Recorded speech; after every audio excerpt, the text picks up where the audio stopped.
आज मुझे बहुत दुख के साथ कहना पड़ रहा है कि हम एक इंडियन होने के तौर पर सफल हो गए हैं। जब फ्रांस में राइट चल रहे थे, हम सबने मिलकर इसके बारे में बढ़ चढ़ के निंदा करी, लेकिन आज हमें अपने देश में चल रहे हालातों को देखकर शर्म आ रही है। मणिपुर से एक शर्मनाक घटना सामने आई है, जहां 800 लोगों ने 3 लड़कियों के कपड़े उतारकर बड़े बाजार में परेड करवाई। न जाने गवर्नमेंट की नाकामी के चलते और कितने ऐसे हादसे हो चुके हैं। ये बात हिंदू मुस्लिम होने की नहीं है, मगर बात है इंसानियत की। इस वीडियो में इस घटना को अच्छे से समझेंगे और देखेंगे कि मणिपुर में आखिर में चल क्या रहा है। चलिए देखते हैं। मेरा नाम है बलराज और आप देख रहे हैं सही या गलत।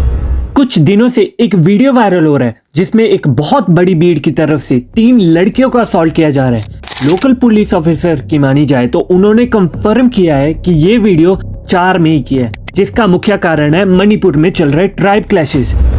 मणिपुर में ये हिंसा बड़ी सिचुएशन स्टार्ट होती है 3 मई को, जिसके बाद मणिपुर में अनेकों जगह पर दंगे देखने को मिलते हैं। FIR के अकॉर्डिंग लगभग 800 से 1000 लोगों ने 3 महिलाओं के कपड़े उतारकर उनको बड़े बाजार में परेड करवाया, उनके साथ सेक्सुअली असॉल्ट किया और उनका गैंग रेप किया। देखा जाए तो ये घटना मणिपुर के कैंगपोकी डिस्ट्रिक्ट में देखने को मिली, जहां 800 से 1000 लोगों की भीड़ ने एक गांव पे हमला करती है और पूरे गांव को वेंडलाइज और लूटना स्टार्ट कर देती है। इसी गांव में से 5 लोग जो एक ही फैमिली से बिलोंग करते थे, वो अपनी जान बचाने के लिए जंगल की ओर भागते हैं, जिसके बाद पुलिस उनको रेस्क्यू कर लेती है।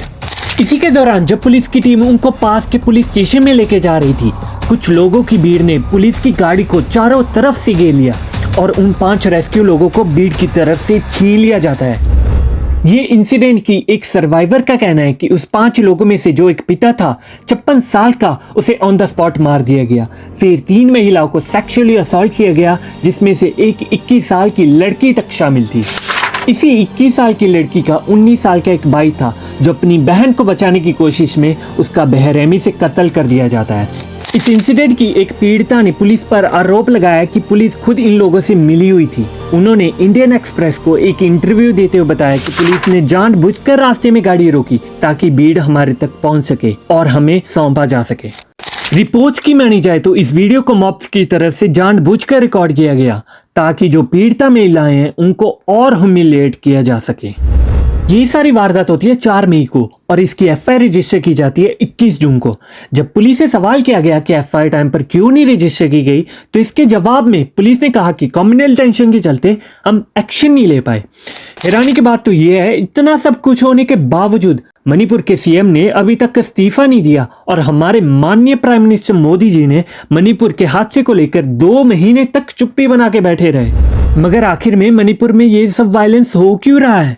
मणिपुर में ये सारा इंसिडेंट स्टार्ट होता है 3 मई को, जब मणिपुर की हाई कोर्ट का ऑर्डर आता है कि मेती कम्युनिटीज के लोगों को भी शेड्यूल ट्राइब में शामिल किया जा सकता है और रिजर्वेशन प्रोवाइड की जा सकती है। इसी हाई कोर्ट के ऑर्डर के बाद कुछ कुकी ट्राइब्स के लोगों ने मणिपुर के शहरों में जाकर प्रोटेस्ट करना स्टार्ट कर दिया, जिसके बाद मेती कम्युनिटीज और कुकी ट्राइबल्स के बीच एक एथनिक क्लैश देखने को मिलता है। ये क्लैश एक बड़ी हिंसा में तब तब्दील होता है जब इंटरनेट पे एक फेक न्यूज फैलाई जाती है कि मेती कम्युनिटी की एक महिला को कुछ कुकी ट्राइब के लोगों ने हत्या कर दी। जब तक ये पता चलता है कि ये वीडियो फेक है, तब तक बहुत देर हो जाती है, जो बाद में 140 लोगों की मौत का कारण बन जाती है। मणिपुर की सिचुएशन समझने के लिए हमें मणिपुर की ज्योग्राफी समझनी बहुत जरूरी है। अगर देखा जाए, मणिपुर क्लियरली 2 रीजन्स में डिवाइडेड है। मणिपुर का 90% हिल एरिया है, जहां पे कुकी, नागा और बाकी के ट्राइब के लोग रहते हैं, जो मेनली क्रिश्चियन कम्युनिटी से बिलोंग करते हैं। और जो सेंट्रल वैली एरिया है, जो केवल मणिपुर का 10% है, वहां पे मेतीस रहते हैं, जो मोस्टली हिंदू और मुस्लिम धर्म से बिलोंग करते हैं।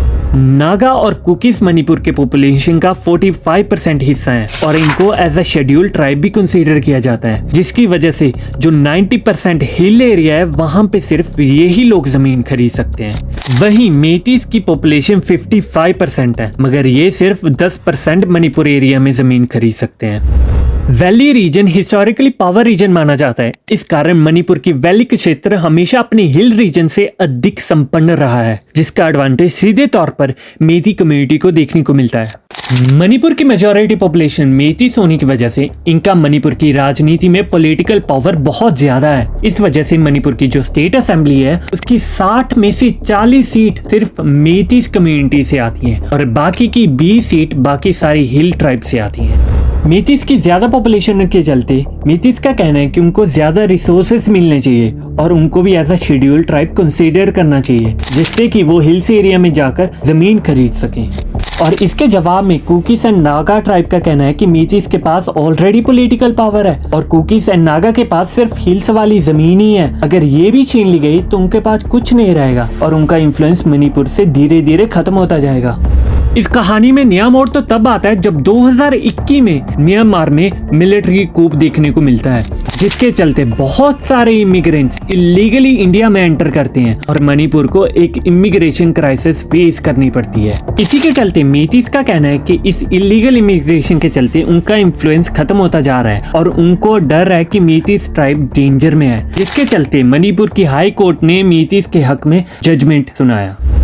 मगर ये समस्या आज की नहीं है, बल्कि ये समस्या तो सदियों से चली आ रही है और शायद आने वाले टाइम में भी ऐसी चलती रहेगी। मगर दुख की बात तो ये है कि इस क्लैश को रोकने के लिए गवर्नमेंट की तरफ से कुछ खास कोशिश नहीं की गई। आखिर में इसको रोकने के लिए गवर्नमेंट इतनी कतरा क्यों रही है? क्या ये सब राजनीति के चलते हो रहा है, वोट बैंक को नेक्स्ट इलेक्शन में बचाने के लिए? सवाल तो बहुत सारे हैं। इस वीडियो का मकसद किसी ट्राइब को डिफेम करना या गवर्नमेंट को नीचा दिखाना नहीं है, बल्कि मणिपुर में जो चल रहा है उसके बारे में जागरूकता फैलाना है। बहुत से न्यूज़ चैनल इस इंसिडेंट को एक राजनीति रूप देने की कोशिश करेंगे, मगर ये ज़रूर याद रखें कि हिंसा और आरोपियों का कोई धर्म नहीं होता, वो सिर्फ आरोपी होते हैं। अगर आपको मेरा कंटेंट अच्छा लगता है तो प्लीज़ वीडियो को लाइक और चैनल को सब्सक्राइब ज़रूर करें। चलिए मिलते हैं किसी और वीडियो में किसी और टॉपिक के साथ। जय हिंद।